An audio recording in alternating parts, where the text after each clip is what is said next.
All right. We will go ahead and get started. Very excited to have everybody here and to be back talking about the Chicago Triathlon. I am Gillian Faley, and I'm one of the coaches for the First Timers program. And I just want to kind of start out by introducing myself and the First Timers program and the team from the Chicago Triathlon. So I've been coaching the First Timers program since it started in 2016. So this will be the fifth First Timers group, and it is a great program, and it makes the day so much more fun. So our whole goal of the First Timers program is to tell you everything you need to know, answer all of your questions so that on race day you can just focus on doing the race and having fun. I years ago owned a triathlon store, and that's how our triathlon store, Live Grit, joined forces with Lifetime and created the First Timers program. Through my own experience of doing my first triathlon and realizing how much I would have appreciated to have something like the First Timers program, instead of going in for my first triathlon and having no idea what I was doing, and realizing how much I wish I had known. So that's kind of how this was born. The Chicago Triathlon is not only one of the largest, though smaller in size this year, it's also one of the best triathlons there is out there. It's so well run, and it's just a great group of people. So very excited that everybody has signed up for it. I believe we have a couple people from Lifetime who Lifetime puts on the triathlon, and they do a great job of not only this triathlon but all of their events. Allison and Jeremy, who, if you are also part of the Facebook group, so the 2021 First Timers Facebook group, they are on there to answer any questions. So think of myself, and there will be a couple other coaches as we go through these clinics. We're there to answer questions about gear, about any fears you have, what do you do in transition?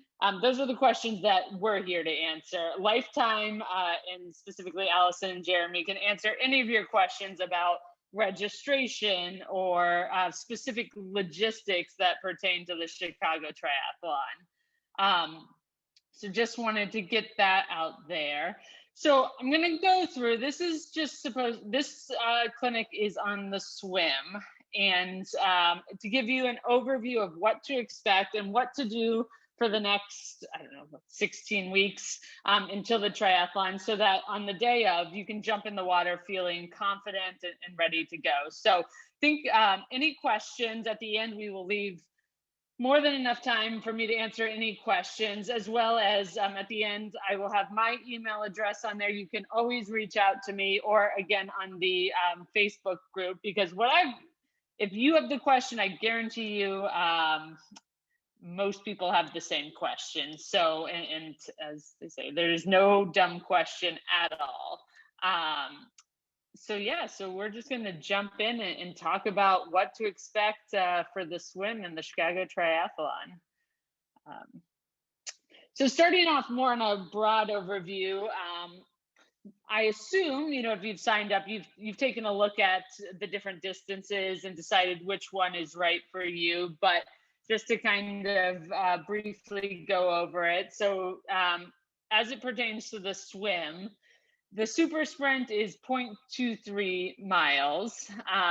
The sprint is 0.47, or just under half a mile. And the international and Olympic distance swim is 0.93 miles, just under a mile, as far as distances. So this was the 2019 course.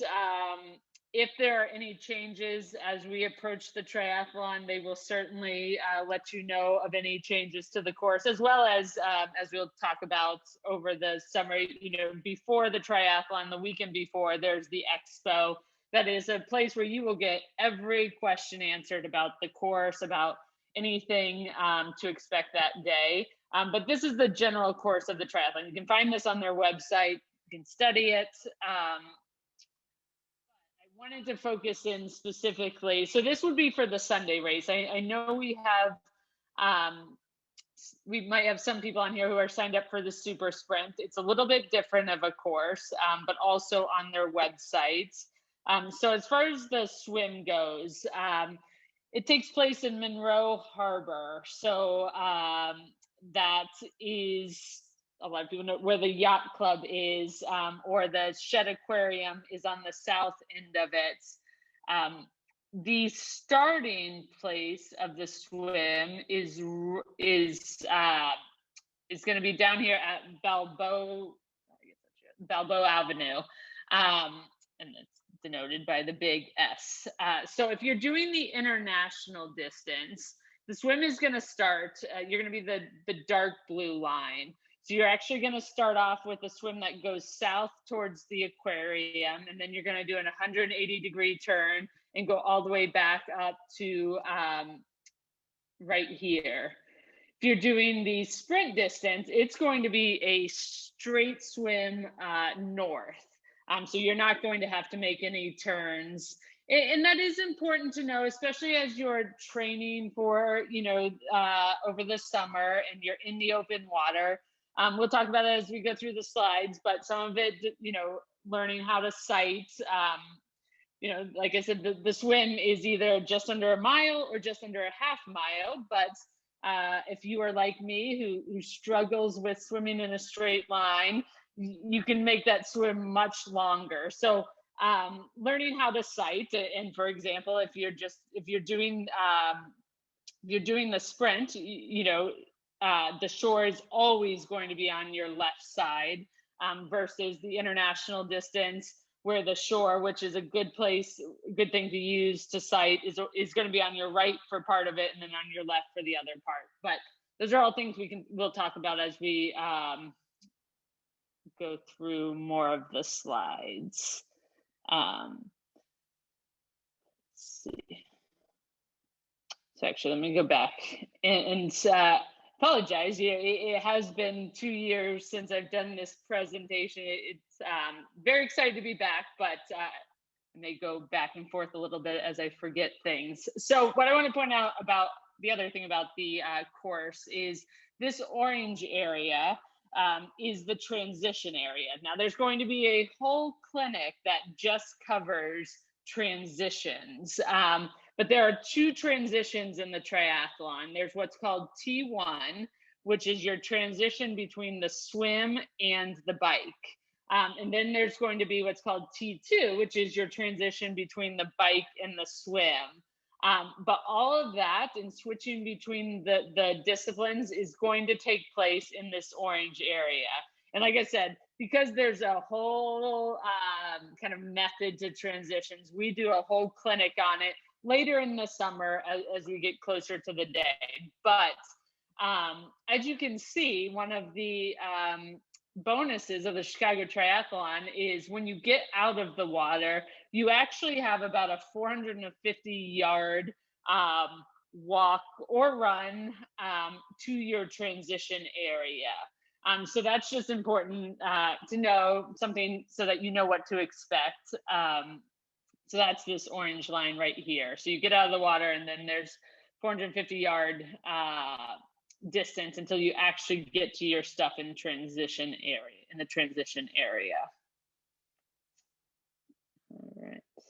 Okay.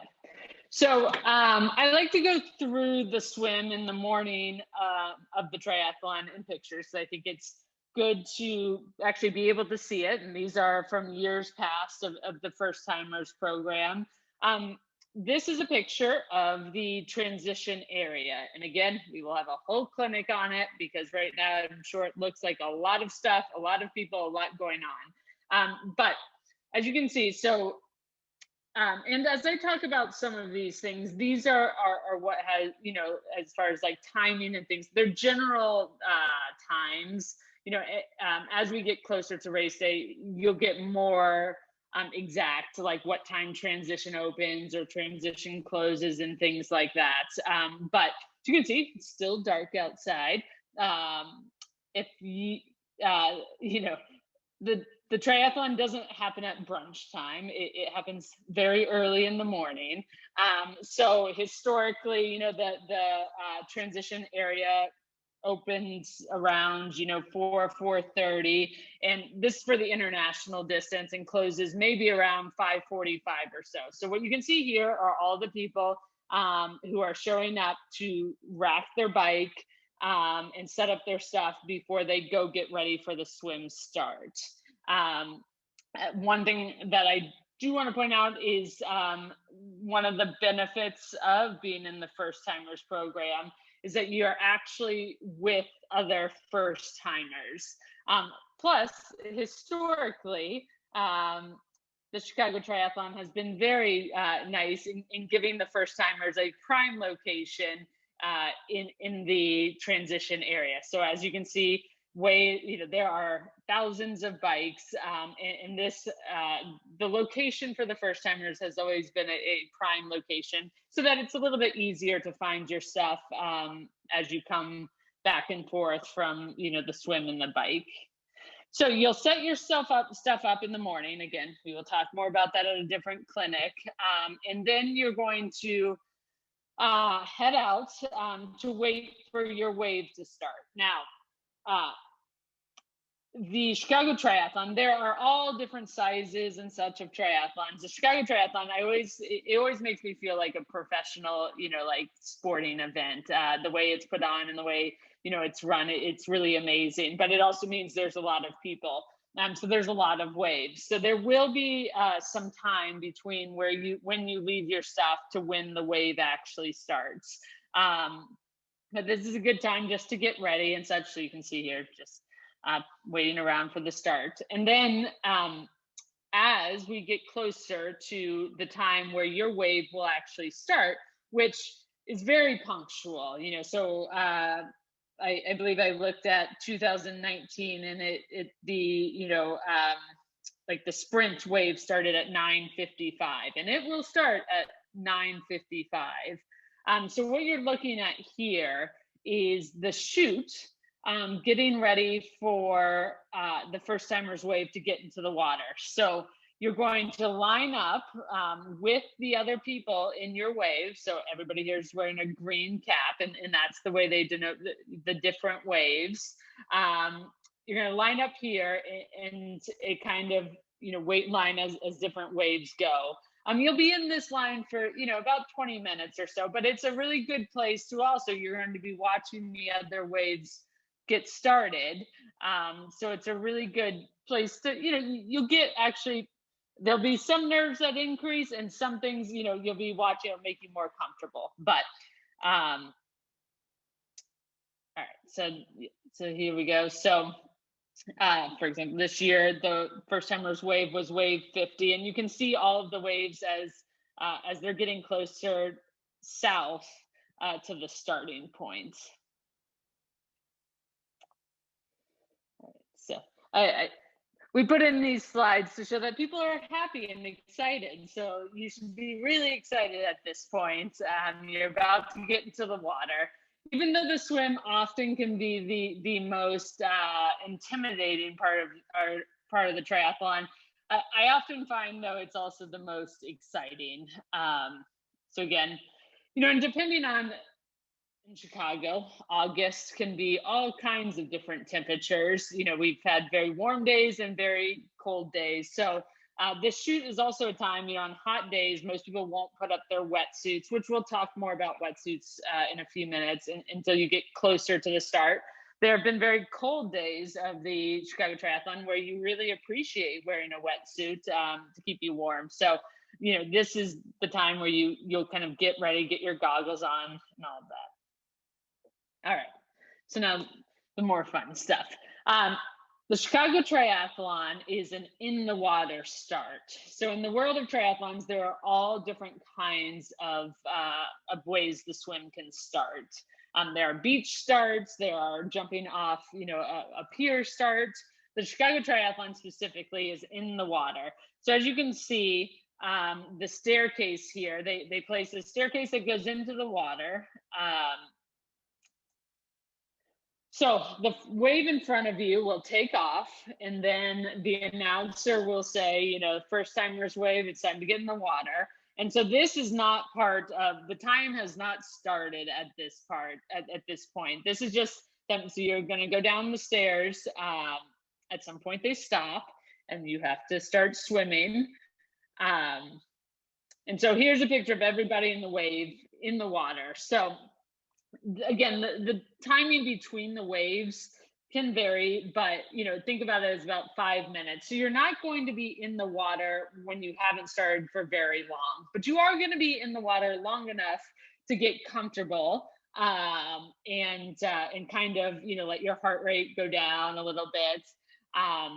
The other thing to point out about this is historically the waves,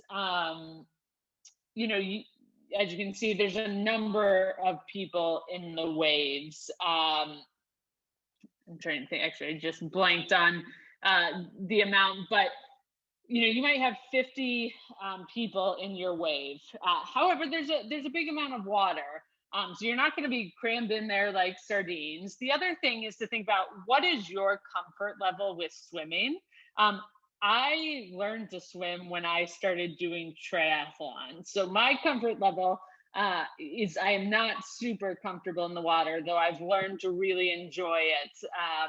So when I get in the water, I am usually not front and center, and I am totally fine with that. So I usually position myself, more in the back, or over to kind of one of the sides. Now, if you're super comfortable and you just want to go get it, then yes, position yourself in the front and the center. But just knowing that, when you get in the water, you don't go wherever you're comfortable, based on your comfort level, with the swim. So the next slide is actually going to be the start of the triathlon a couple of years ago. So I hope the sound works, but.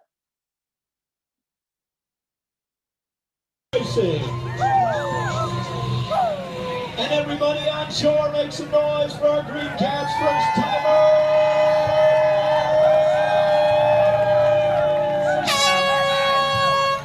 Green Caps, have a good safe swim. You will never again be able to say, this is my first time.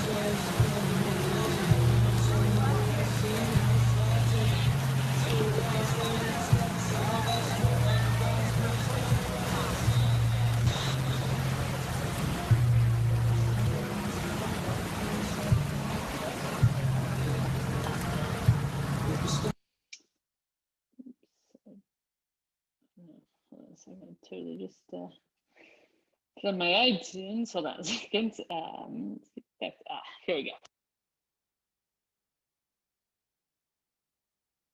What I want you to take away from this is one. I think that oftentimes people talk about triathlons and they talk about, or there's this myth-ish that that people are going to slam you in the head, or you're going to swim over top of each other and things like that. Sure, are there those stories? Of course, but it also is very dependent on what the goal of the race is, where you put yourself. As you could see in that, that's not happening. Sure, you're always going to brush up against somebody and things like that, but it is not the, I think, aggressive, violent thing that often the swim start is made out to be. So that's why I wanted to just share that video. And also, I think it's pretty, I got a little choked up about it, but it's pretty exciting. And so the other thing you could see, and again, the swim is something that's going to come up all summer, and I will talk about later on the open water swim clinics. But some of the things you may have seen in the video is that you could see the people, you know, starting swimming, and some, you know, started with their head out of the water. You know, the swim is more of a the swim is the shortest part of the triathlon. So I always say, you know, with the swim, you want to set yourself up to have as much energy as possible when you get to the bike and the run, because those are exponentially longer than the swim. So it's more about efficiency and the swim is also the place, you know, where you can very quickly use up all of your energy by just going all out too hard, too early. So this, I think the swim for me, I've always thought about it as like, you know, try to stay calm, take it more as an endurance thing rather than a, you know, sprint, because you want to get out of the water feeling as good as possible. So that's, all right, so this picture, so this is the going north part of the swim. As you can see, the other great thing about the Chicago Triathlon is you are swimming right next to the wall. And so any spectator, I mean, you can hear the people, you know, so it's a very, this swim is probably the most spectator friendly swim, you know, I've ever done. Which I guess is can be a good or a bad thing, but yeah, just wanted to show a bigger picture of, so this is going north, either after the turn for the international or the first part for the sprint. So again, the whole goal of this, you know, is not to necessarily teach anybody how to swim or it's, you know, to try to provide some comfort and answer any questions and to assure you that you can absolutely do this and it's going to be awesome. So this is a picture of, I don't know if this picture shows, yeah, it does. You can see all the way down the swim, it's lined with different boats, kayaks, surfboards of all lifeguards. And the great thing about triathlons is you can actually use these boats and kayaks and surfboards. They're there to help you. So for example, as you can see in this picture, an individual is holding on to the boat. Now you can't have the boat pull you to the you know, the finish of the swim, but you are more than able to hold on if you just need to take a break, and that's perfectly fine. These are also here that if for whatever reason you were just done, you know, with the swim and had it, you know, they will be there to help you as well. But just knowing that you can, you know, and sometimes especially you can go from boat, you know, and then a couple of boats down if you need another break. So I think that's often provides some comfort. Now I showed this picture as, and this is a good friend of mine who has is more than fine with sharing this, to share his experience of his first triathlon.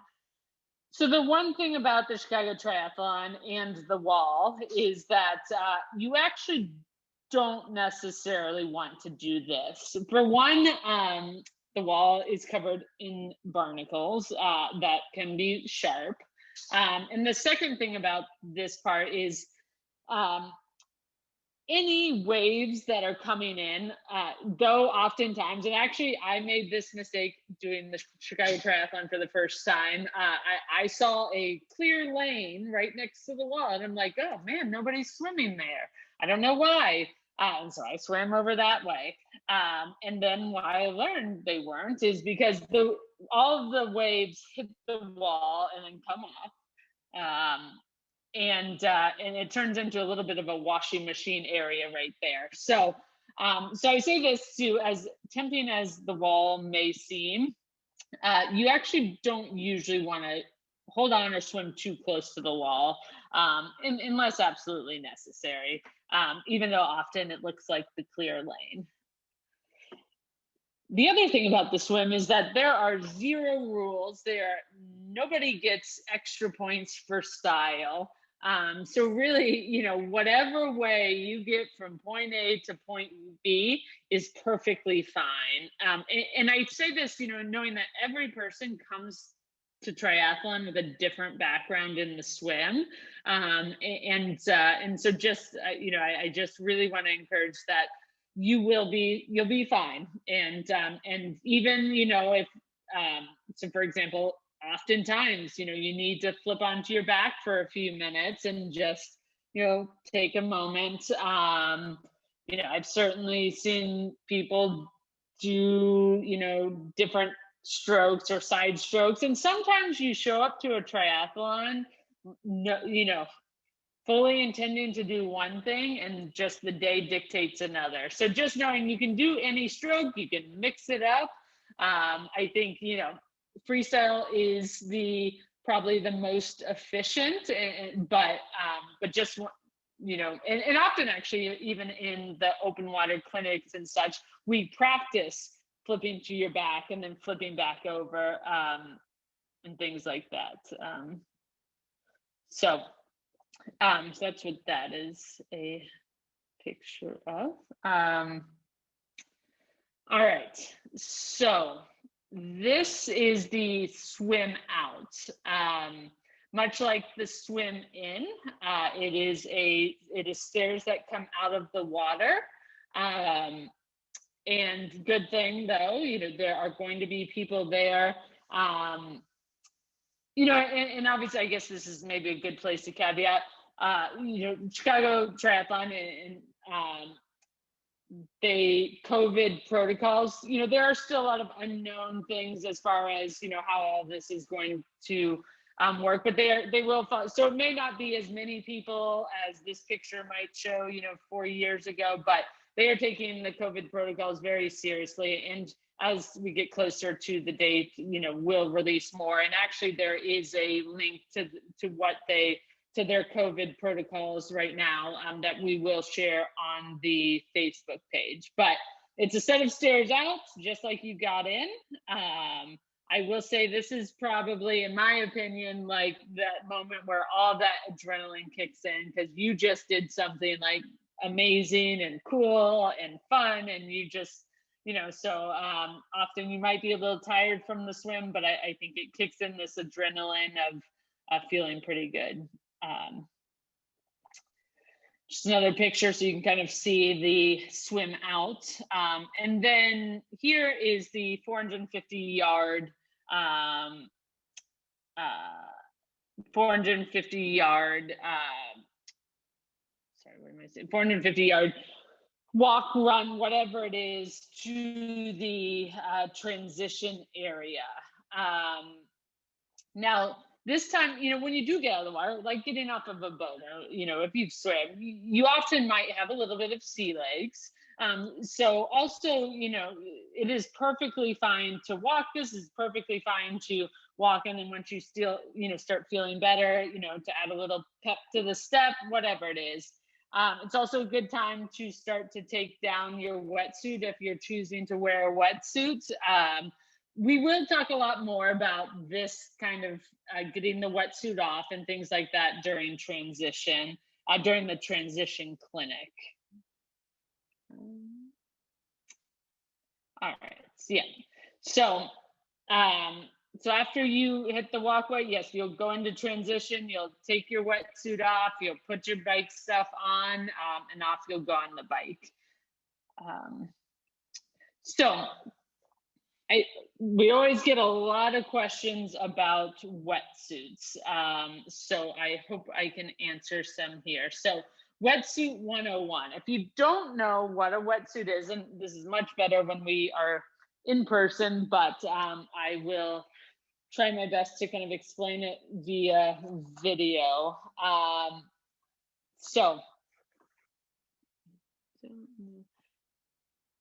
And actually, I should know Zoom better after a year, but can you see the video of me?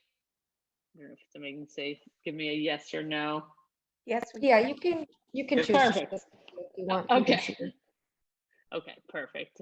Yeah, so a wetsuit, yeah.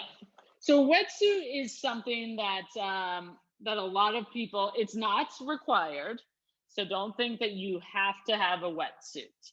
But I'm going to kind of talk through why some people, most people, a lot of people choose to wear a wetsuit. So a wetsuit is something that goes over whatever you're wearing for the triathlon. So it's only worn during the swim. The most common wetsuit is going to be one that's is a full body. I will say technology and wetsuits and stuff, you are seeing a lot more of like the shorts version and things like that. And again, I am more than happy to like dive deep into wetsuits with you, having sold them for years, and being one that has my own. I'm more than happy to talk through different ones and the pros and cons and things like that. But I'm just going to show you the traditional. This is my wetsuit. It's a full body, legs, full arm suit. The truth about wetsuits is that they do make you faster. However, I don't think that's the main reason that most people choose to wear wetsuits. I think the reason why most people choose to wear a wetsuit is because it also makes swimming easier and makes most people feel more comfortable. So if I was to get into the water in this wetsuit is designed to lay me on top of the water, horizontal. So there is a lot. So the rubber is made of a certain type of rubber that's very buoyant, but it's also incredibly flexible. So I can actually stretch it twice the size that it actually is. So it's very flexible, but very buoyant. So it keeps your hips up on the water. If you're like me, who was not a natural swimmer, my hips naturally sink. And my legs want to go. So it takes a lot of energy for me to keep my hips up on the water. A wetsuit is naturally going to put you like this. We are, if you put on a wetsuit and dive underneath the water, it's called the dolphin. It will pop you back up and literally kind of lay you on top of the water. So that if you're swimming and your hips drop, that takes a lot more energy to get through the water than when you're on top of the water. And like I said, it is very buoyant. So if you dive under the water, you pop back up, which gives a lot of people a lot of comfort, myself included, because it is kind of like wearing, a full body life preserver, because of the way it puts you on the water. And very few of us actually swim with our hips up on the water. It does make you faster, but I mean, we're talking, seconds to a couple, maybe. I mean, not fast enough to necessarily that's the number one reason. So that's why. Oh, and the other reason is because it keeps you warm.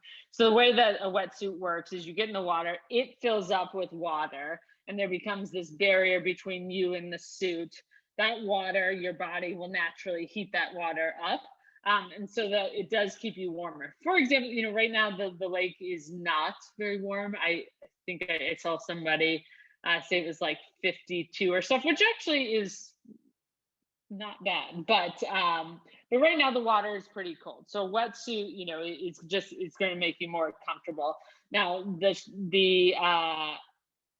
the lake does get warmer throughout the summer, and there is a time that it certainly gets into the 70s, and then a wetsuit for warmth is not really relevant.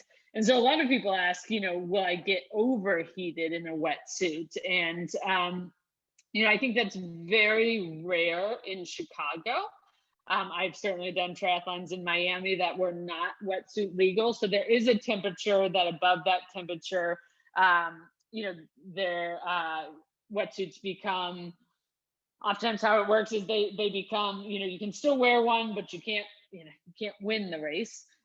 Or there becomes a temperature where it's too high, and it's usually in the upper 80s, that you just can't wear a wetsuit due to the fact that it would just be too hot. That has never happened. I mean, there have been, since I've been doing the first timers program, there have been times where it's like, ooh, that's kind of close, but it's never not been wetsuit legal in Chicago. And quite I think I can probably count more times that it was, you're glad you have a wetsuit than not, because it's a little chilly.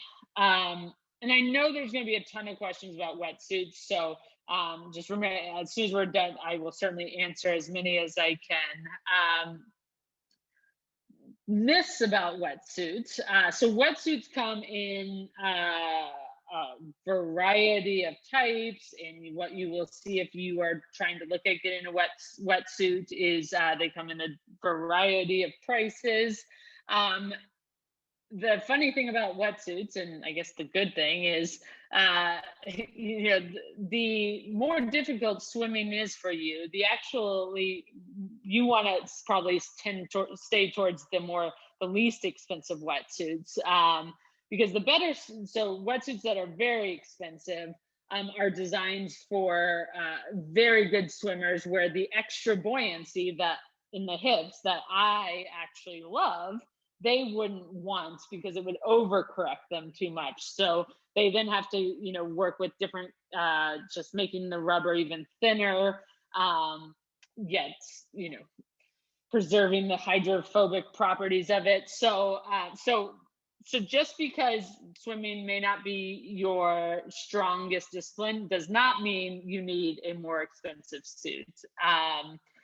I think the even more important thing that people ask is, like, will I feel constricted in the wetsuit? And if you have the right size, but even, the bigger thing we see, if you put it on correctly, you should not feel constricted in a wetsuit. Will it feel different the first couple of times? Absolutely. You're wrapping yourself in neoprene.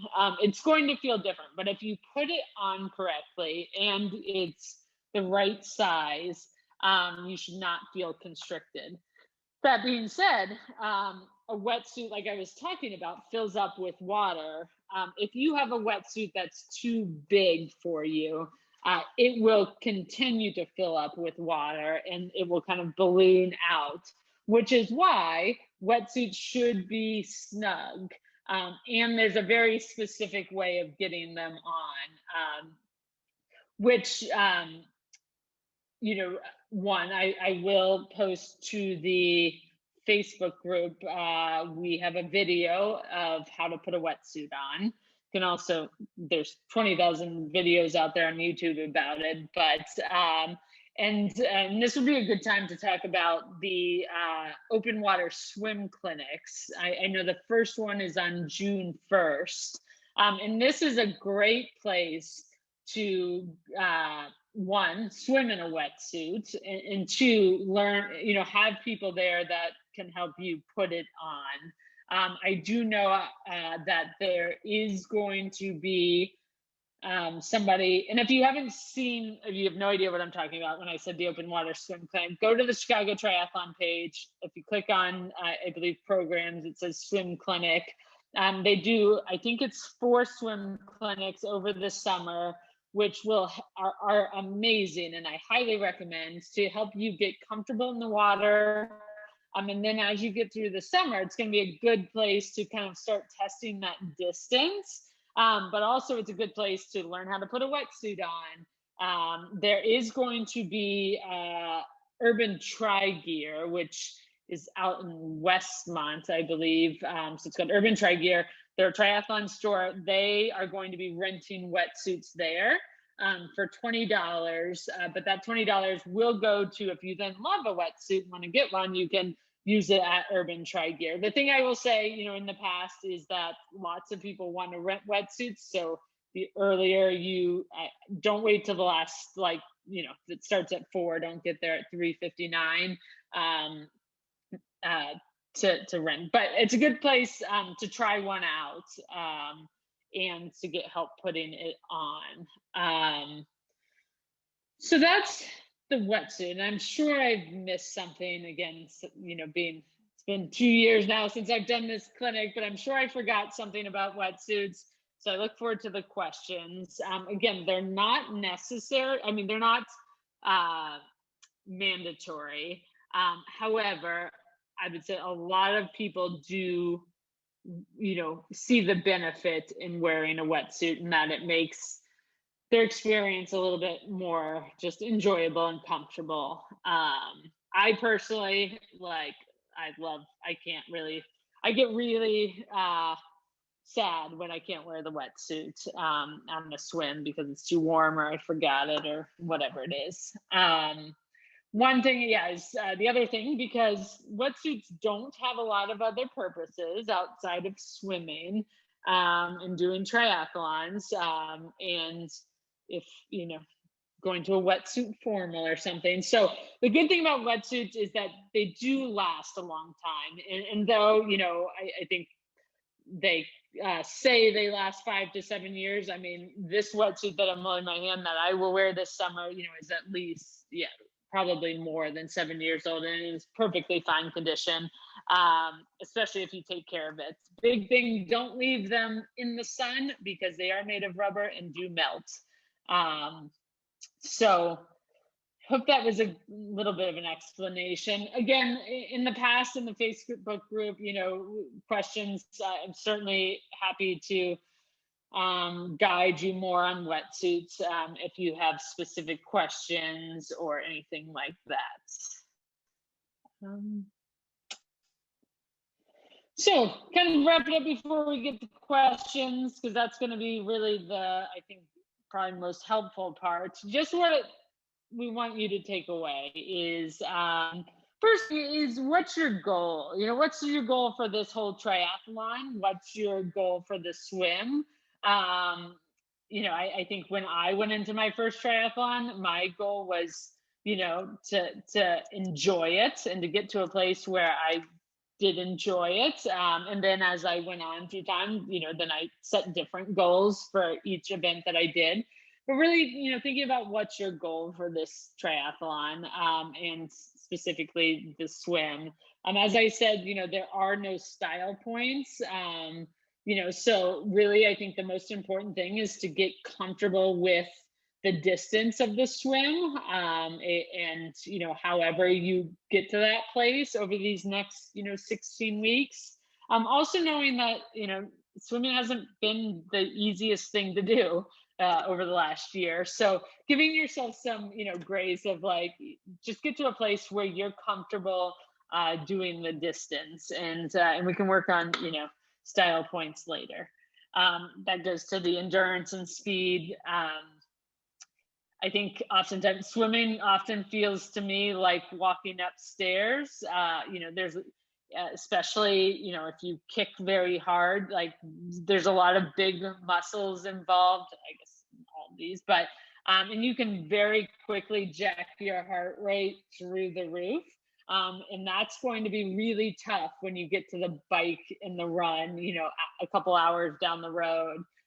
So really thinking about, how do you find that sweet spot between, keeping the pace you want, but not blowing yourself up in the water? Because again, it is the first event and it's the shortest event.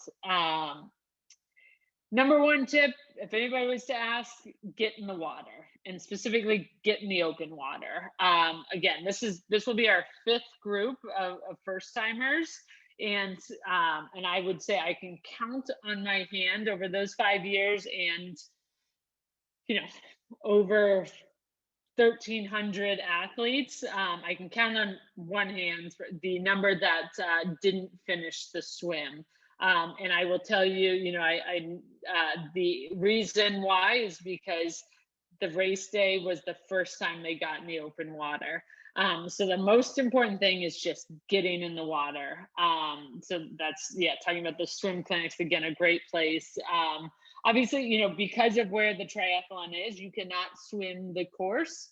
You know, there's boats and things like that. But Ohio Street Beach, being new to triathlons, if you're new to open water, that is the go-to swim place in the city.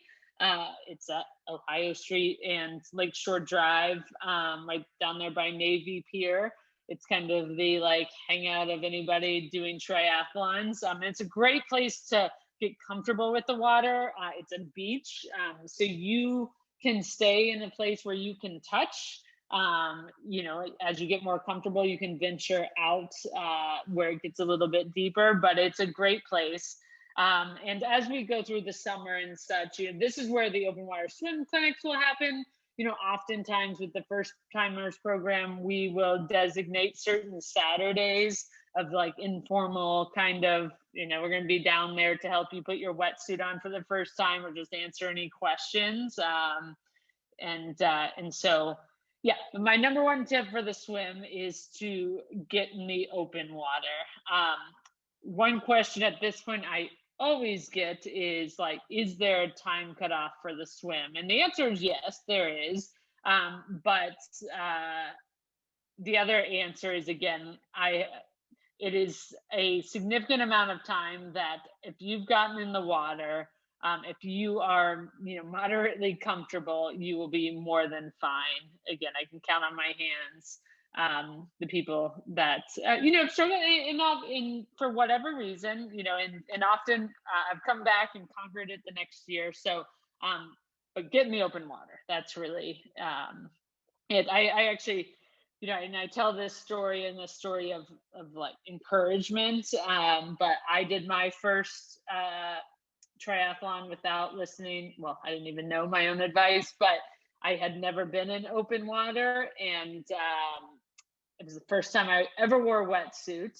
So I did everything wrong possible, and I was for sure I was, you know, having a turns out it was just a panic attack because I wasn't comfortable with the wetsuit, and you know, and so I lasted like 5 minutes. I drove back to Chicago because this was in a very brown pond in Rockland or Rockford. So I drove back to Chicago. I got in Ohio Street Beach that same day. You know, I spent an hour like dunking myself under the water, and eventually I was totally fine with the wetsuit and totally fine with the open water, and was able to go out, you know, 2 weeks later and do a triathlon and fine. So I say that not as any kind of, you know, to scare anybody, other than I didn't know my own advice. I didn't listen to it. Just get in the open water as much as possible. So with that, yeah, it's just kind of reiterating from the beginning, you know, the first timers group in the couple of coaches that are part of the Facebook group, and you'll see on other clinics, you know, feel free to reach out to us anytime about gear, training, what to expect. This is scaring me. I heard this. That's what we're here for. If you have any questions, you know, about registration, logistics, the COVID-19 protocols, you've got a great Chicago Triathlon team who you also see more of, who will be more than happy to answer those questions. So with that, I'm gonna see if I can do this. Yeah. So let's see. With that, are there some questions? And I already have some. So if you have any questions, yeah, feel free to put them in the chat or just call them out. Whatever it might be. Yeah. Are there any questions? I just got one that's okay. What are the waves like typically? That is a great question. So it can really vary. I mean, the good thing about this is another reason to get in the open water. So Ohio Street Beach is not protected by the there's a little bit of a breakwater, but it's not protected in the same way that Monroe Harbor is protected. So if you can swim at Ohio Street Beach on any given day, you know, the waves there will change. You can swim in Monroe Harbor. So the good thing about Monroe Harbor is it is usually not very wavy at all, or because of how it's protected by the boats. Now, as we know, Chicago weather changes, and so I mean, there have been wavy times. I don't, you know, people may know that 2 years ago, for the first time ever, the swim was canceled due to the waves. But that was such an out. I mean, I've swam in Chicago and been in the triathlon for 12 plus years, and that was so far outside the ordinary. So, it's usually, you know, not much in Monroe Harbor. But again, swim in Ohio Street Beach, or really any open water place, and if you can swim there, you can swim at Monroe Harbor. If that answered. Let's see. I have a quick question. This answer will be really fast. So I signed up for the June 1st swim clinic. Turns out I'm traveling that day. I just want to like give up that spot in case they're limited because of COVID, but I couldn't figure out through Run sign up when I went to like go change or cancel it. It just wanted me to register again. Got it. And so that might be, and I'll make sure to post, that might be a good thing to email through the Zendesk, the Chicago Triathlon Zendesk email that I think is on the contact of the Chicago Triathlon directly. I know that they can at least get it to the right person. But if I can, so that's what I would say. I'd say contact the, and I can post it in the chat again, the email address for the kind of questions desk of the Chicago Triathlon. So I think the registration for the swim clinic is a little bit separate. So that might be why there wasn't a direct answer or a direct way to get in contact with them. Yeah, so that would be my best bet. Guess on that. Okay. Let's see. So I think so I'm just trying to read through where the, and actually I totally missed like a whole part of all this. Okay. And I don't know where that slide went in the, so gear, I didn't talk about different gear for the triathlon. So we talked about wetsuits, but there are also other items that you need for the swim. I don't know where that slide went, but anyway, so I'm going to go through gear real quick. I just want to ensure, again, I'm not the most technologically sound person. Is my video on where you can see me again? Yeah. Okay, cool. Awesome. Okay. So we talked about wetsuit, but we didn't talk about probably the more important stuff. What to wear. So for triathlons, the easiest thing to do is to wear something that you can swim, bike, and run in. So they make triathlon specific clothing. So these are the shorts. Again, when we're in person doing this, you can actually feel them, but so triathlon clothes, you can swim, bike, and run in. So these are so they're made, they're stretchy. They appear to look a lot like bike shorts. However, the padding in them is a lot less than a bike short. So it gives you a little bit of padding for the bike, but not so much that it's difficult to run in when you get to the run time. So I always say that triathlon shorts are my, if asked me what part of clothing if I didn't want to invest in the whole triathlon suit, what clothing would I invest in? I'd say the triathlon shorts, 100%, because it's really difficult to mimic this in any other way. You know, a pair of running shorts is not going to, it's not going to have the padding for the bike. You know, you want it something that's tight. So it's going to go underneath your wetsuit, or if you're not wearing a wetsuit, you know, think about, you know, swimming in like basketball shorts. That's not going to be easy. So you want it to be tight enough that it does kind of stick to the body. So those are triathlon shorts. Again, you know, go on and Google triathlon shorts. There will be so many of them. Again, I'm happy to talk more about it. They all fit differently, you know, so as a old brick and mortar retailer, I have to support the brick and mortar. Like if you can find a store that sells them, like Urban Tri Gear, or, you know, another, trying them on is always the best. But if you are going to order them online or something like that, you're probably going to need to try a couple different pairs, because they all fit differently and or whatever. So this is a tri-tone. So again, it's designed to be tight fitting so that you could actually just, if you weren't wearing a wetsuit, you could swim in this.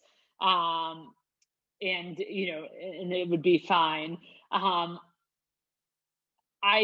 know, and again, you can bike and you can run in it. It does, you know, they tend to have like pockets for your nutrition and things like that. Again, Google Tri-Top and there's going to be 10,000 of them.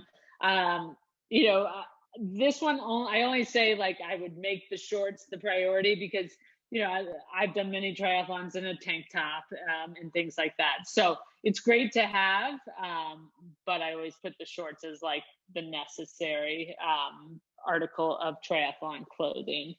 Some people ask like, well, can't I just wear a bathing suit and then put, you know, change out or something like that? As great of an idea as it sounds, you are not going to want to do that in transition. So that's why, you know, I always kind of recommend like, you know, not doing that. And when you layer clothes on top of each other, so some people you try to wear a bathing suit and then put a shirt over that and then put shorts over that. You absolutely can. There are no rules against it. I just think as you get into the sport, you're going to realize why, you know, actually like triathlon shorts are amazing. And, you know, even if you just wear a tank top or whatever, a t-shirt. But once you layer clothes together, you get chafing. Chafing's no fun. So that's what you wear. As far as you're going to get a swim cap. Your swim cap, as you saw in the pictures, is going to be a color that coordinates with your wave. The thing about swim caps is practice swimming in one before race day. They do fit snugly on your snug on your head, and so it is important to practice swimming in a swim cap before race day. You can get these anywhere, and they're very reasonably priced. Additionally, so goggles. Goggles are a whole nother thing. So these specifically are open water swim goggles, different than your traditional pool goggles. Now, a lot of people have goggles very similar to this and don't, you know, and it's just don't know that these are open water swim goggles. The difference is pool goggle, the pure pool goggles sit very closely into the eye socket. As you can see, these have a lot more suction on the outside. And the idea is that, you know, open water, there are waves, there are things like that, you know, having a goggle with a little bit more suction and such is helpful. Additionally, if you look at these goggles, they wrap around the side.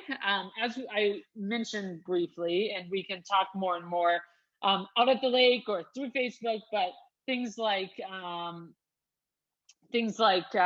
you know, sighting become a lot easier when you have peripheral vision.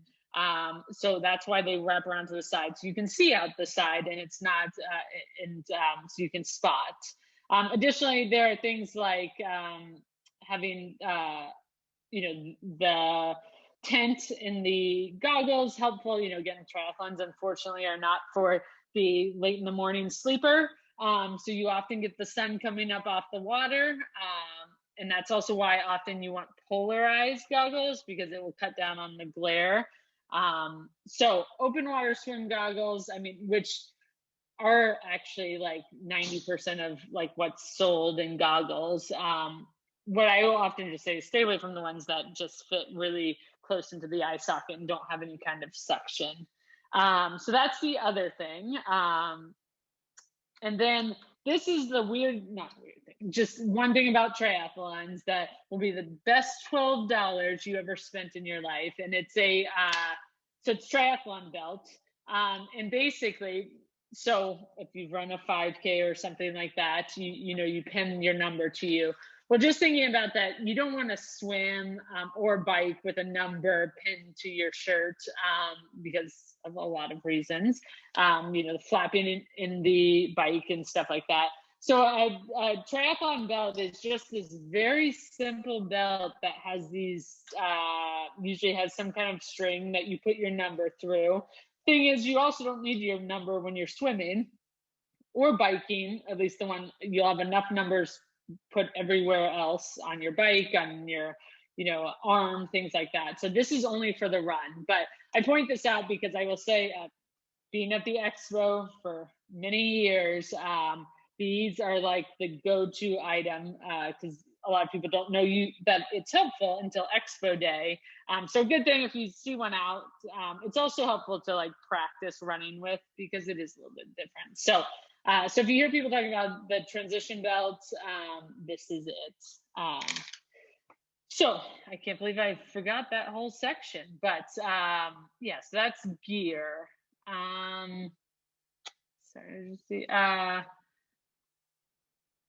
Let's see. Yeah, so great questions about wetsuits. So I'm getting some questions about the difference between like a surf suit and a dry suit and things like that. So the wetsuit for open water swimming is very specific, to open water swimming.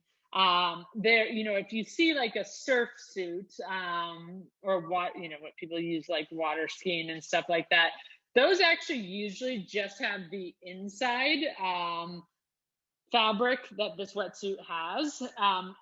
And then, an open water swim is then covered with this special neoprene rubber that's very specific to open water swim suits. So other kinds of water suits often do, one of the two things that a wetsuit does, but is not the same thing.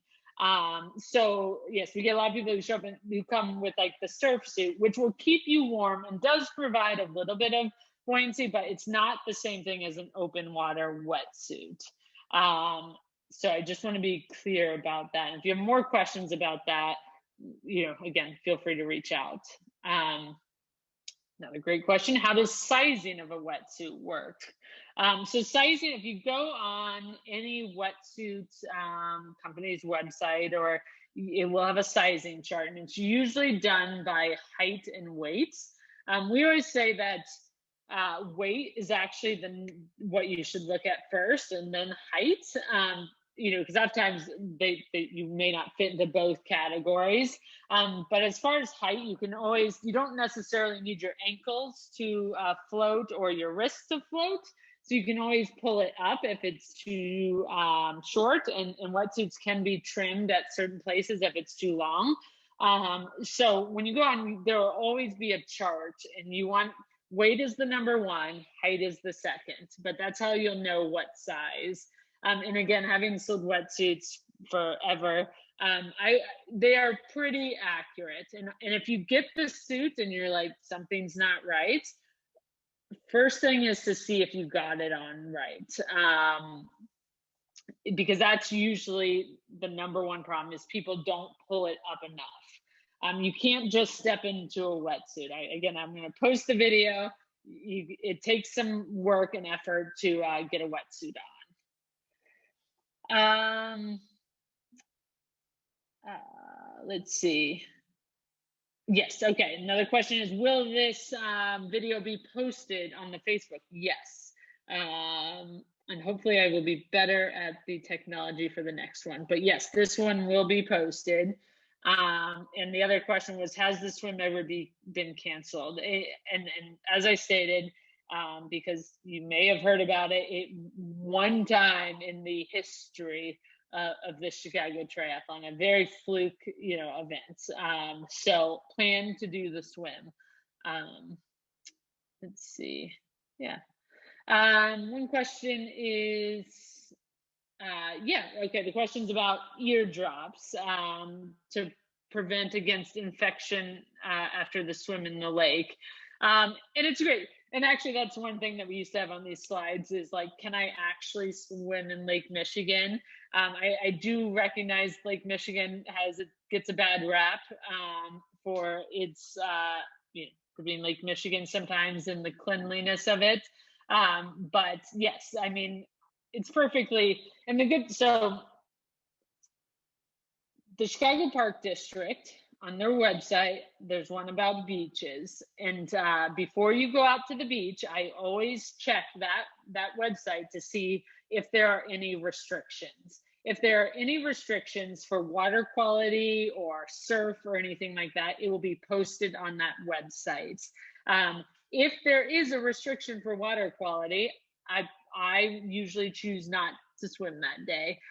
There are certainly people who go through, and it will have different levels, but all in all, Lake Michigan, you can swim in Lake Michigan. It's actually amazing. Now things like eardrops and I actually wear earplugs. They make the little wax ones that are like $2, and you can make like 40 earplugs out of them, mainly for the water sickness, so sometimes I will get a little nauseated if I don't, but earplugs are great to help with any kind of seasickness that you might get swimming through the water. So I think, I can't recommend or not recommend eardrops, but it's, but I've never heard anything bad about it. And I have not heard ear infections as a common thing from the lake. So all in all, it's a pretty decent place to swim. Let's see, let's make sure I got them all. So those are all the questions in the chat. A couple questions that I got before this is, are there showers and transitions? At the Chicago Triathlon, no. I think maybe what was being referenced is there are, especially longer distance or certain, I did actually do one in Michigan where there just happened to be the clean yourself off from the beach showers and you could go under them. But Chicago Triathlon does not have showers in transition. However, we'll talk about in transitions. I always recommend a water bottle, to clean off your feet and things like that. We will also talk about this more in transitions, but the question is belongings, where do you pick them up? And so at this point, I would say don't worry about it. It will be totally fine. You will get there's certain ways to do it. It is seamless. It is easy. Your stuff will be there. But we'll talk more about that in transitions. So I think those were all of the questions. Are there any other last questions? I have one more. Someone told me that it's a pretty long way from transition to swim start. So they recommended just a cheap pair of flip-flops or something, or old gym shoes that you don't care about losing, because it's about a half-mile walk just to wear. Would you recommend that? And that's good. Yeah, that is a great point. Yes. So to get from transition to the swim start is a little bit of a walk. And so yes, 100%. A lot of people do, a cheap pair of flip-flops or something that you don't need back. That's a great idea to have. Yes, exactly. Same thing, and depending on the weather, some people will a cheap long sleeve shirt or something, if it's chillier and things like that. So absolutely. And some of the things that I don't know, so I don't, in a different time. You know, there were things like you could drop stuff at the swim start and it would be transported to the end.